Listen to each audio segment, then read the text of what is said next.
আমি অত্যন্ত দুঃখের সঙ্গে জানাচ্ছি যে এই যে আমার পাশে যে ছোট ভাইটা দেখতেছেন, ও আসছে যে হচ্ছে যে নীলফামারী ডিমলা থানা থেকে।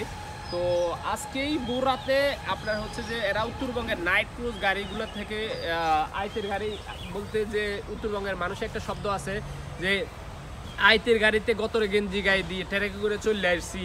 তো ও আইতের গাড়িতে রাতের গাড়িতে আপনার হচ্ছে যে গরমের, আর এটা আসলে আমি শব্দটা বাঙাই বলি যে এই শব্দটা হচ্ছে যে এই যে গরমের গেঞ্জি গায়ে দিয়ে ট্রাকে করে চলে আসে, মানে মূলত তাদের ভাষ্যকর এমন।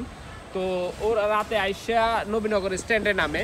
তো নামার পরে আপনার যে ঘটনাটা হয়, ও নবীনগর স্ট্যান্ডে নামা ভাবতেছে যে কোথায় যাবে, কার কাছে যাবে, কি করবে না করবে, এমন একটা চিন্তাধারা তার মধ্যে।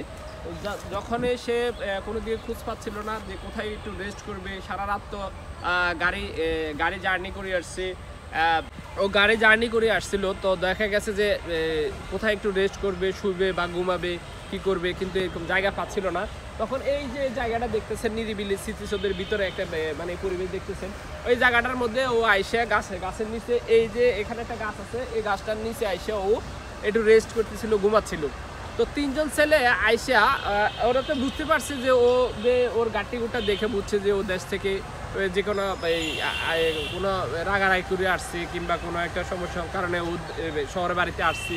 ও সরলতার সুযোগ নিয়ে আপনার দেখা গেছে ওই পোলাবাইনগুলো কিছু চাকু মাকু চাপাতি দিয়ে ওর দৌড়ে যে কি আছে মানি ব্যাগ টানি ব্যাগ বাইর করে দেয়। তখন ওর মানি ব্যাগ হইতে আমরা তোরা অফিসে নিয়ে যাব, তুই তাড়াতাড়ি সব কিছু দিয়ে দে, না তো অফিসে তোরা নিয়ে যাবো ধরে। কোন জায়গায় অফিস কয় যে আমরা যে ফ্রেজার নিয়ে আসতেছি তুই দে। আর এরপরে আপনার হচ্ছে যে ওরে এইভাবে করে ওর মানি ব্যাগ টানি ব্যাগ নিয়ে গেছে। ও এখন আমার দোকানে গেছে, যাইয়ে বলতেছিল ভাই এমনি এমনি এই অবস্থা, আমি এখন কি করি। হ্যাঁ, পরে আমি কই যে কোন জায়গায় তুমি ছিলা, ওই যে এই যে বাগানটা, এই বাগানটার মধ্যে এখানে এরকম কোনো সেফলি জায়গা না।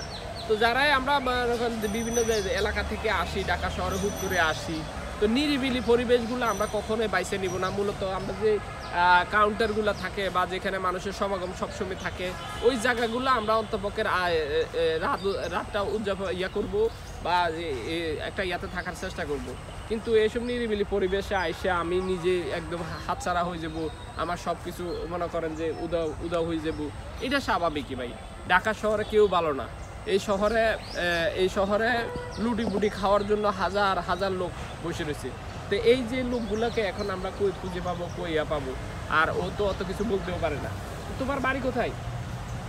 তুমি আসছো কোথা থেকে? তুমি ডিমলা, নীলফামারী ডিমলা থেকে আসছো। তুই কেন আসছো? আচ্ছা ভাই, বাড়িতে রাগারাগি করছে, রাগারাগি করে বাড়ি থেকে চলে আসছে। তো ওর জন্য আসলে আমার সহানুভূতি ছাড়া আর কিছুই নাই। কারণ হচ্ছে যে এখন আসছে, কি করবে না করবে আসলে তেমন কিছু না, দেখি ওদের কোনো সহযোগিতা করা যায় কিনা। তো এমন বিপদে অনেক মানুষই ঢাকা শহরে এসে পড়েন। তো এই জন্যে আমি সাবধানতার জন্য আমি এই ভিডিওটা তৈরি করে ইনশাল্লাহ সবাই ভালো থাকবেন, সুস্থ থাকবেন। সালামু আলাইকুম রহমতুল্লাহ।